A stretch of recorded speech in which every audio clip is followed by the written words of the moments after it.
Scoprire un tradimento può essere un'esperienza molto difficile e dolorosa.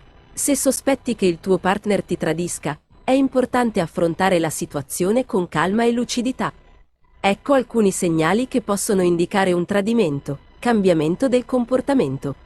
Il tuo partner potrebbe diventare più distante, disinteressato o irritabile. Potrebbe anche avere un atteggiamento più riservato o segreto. Cambiamento delle abitudini. Il tuo partner potrebbe iniziare a uscire più spesso, soprattutto di notte.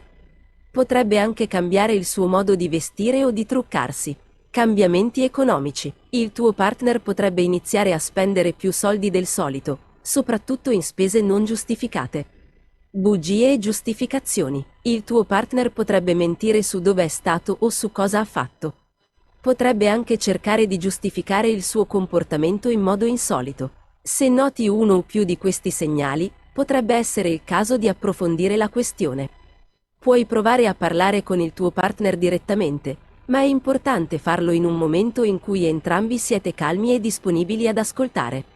Puoi anche provare a cercare prove concrete, come messaggi, telefonate o email sospette. Se hai la certezza che il tuo partner ti tradisce, è importante affrontare la situazione in modo maturo. È importante parlare con il tuo partner e cercare di capire le ragioni del suo comportamento. Se il tradimento è un episodio isolato, è possibile perdonare e ricostruire la relazione. Tuttavia, se il tradimento è un comportamento abituale, potrebbe essere necessario prendere in considerazione la possibilità di terminare la relazione. Ecco alcuni consigli su come affrontare un tradimento. Cerca il supporto di un amico o di un familiare fidato. Parlare con qualcuno che ti capisce può aiutarti a sentirti meno solo e a elaborare le tue emozioni. Non colpevolizzarti. Non è colpa tua se il tuo partner ti ha tradito. Il tradimento è una scelta che fa l'altra persona, non è una conseguenza del tuo comportamento.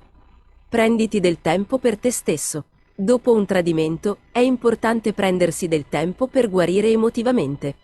Dedicati a te stesso e alle tue attività preferite. Ricorda che non sei solo e che ci sono persone che ti vogliono bene e che ti supportano.